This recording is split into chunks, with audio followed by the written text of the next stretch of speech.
再来看婚姻关未了，落水客出海口，最近敢是去有迄条石虎？当地民间团体是表示讲，这是婚姻沿海头一届看到石虎。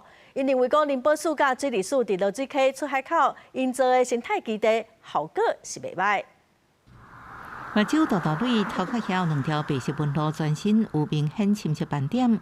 经过农业部生物多样性研究所研判，确认是石虎。这是最近水利署第4号船群署伫落水溪口做生态检测调查翕到的，也是婚姻沿海未了地区第一摆记录到石虎出现。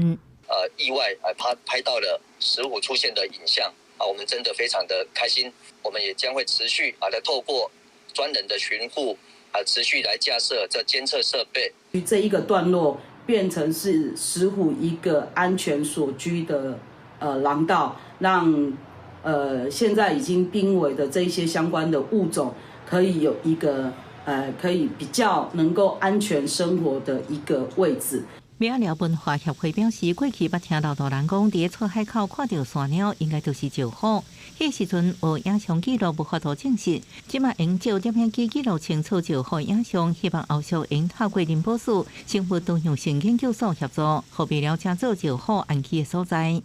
本分署已协助于邻近保安林及四河分署公有地增设3处监测相机，分工合作，进一步掌握石虎在浊水溪邻近出海口之活动状况。林保署南投分署表示，这几年婚林拿来讲溪线区陆续记录超过30外个石虎影像，即摆落水溪出海口石虎出现，是毋是为拿来刷过来？爱搁检判，未来会搁增加监测相机观察是个体还是群组？